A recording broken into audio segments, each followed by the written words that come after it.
moderator sekaligus pemateri satu. Dan yang kedua ada nulis sekaligus pemateri kedua, dan dilanjut dengan materinya yang akan dibawakan dari saya. Baik, kita lanjut di materi pertama yang akan dibawakan saya sendiri. Baik, rekayasa perangkat lunak atau biasa disebut dengan software adalah sekumpulan program, perintah atau instruksi yang dibuat oleh manusia untuk mengatur jalannya sistem komputer, mengelola data dan segala berbagai fungsi kebutuhan pengguna. Baik, ada dua para ahli yang menjelaskan. Yang pertama, Roger dan Pressman. Rekayasa perangkat lunak adalah pendekatan untuk pendekatan yang terstruktur, terukur untuk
dengan komputasi data numerik (CAD) dan sistem simulasi sistem dan lain-lain.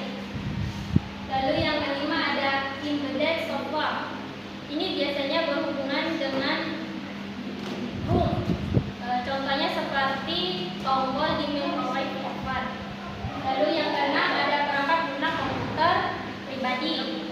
Ini contohnya seperti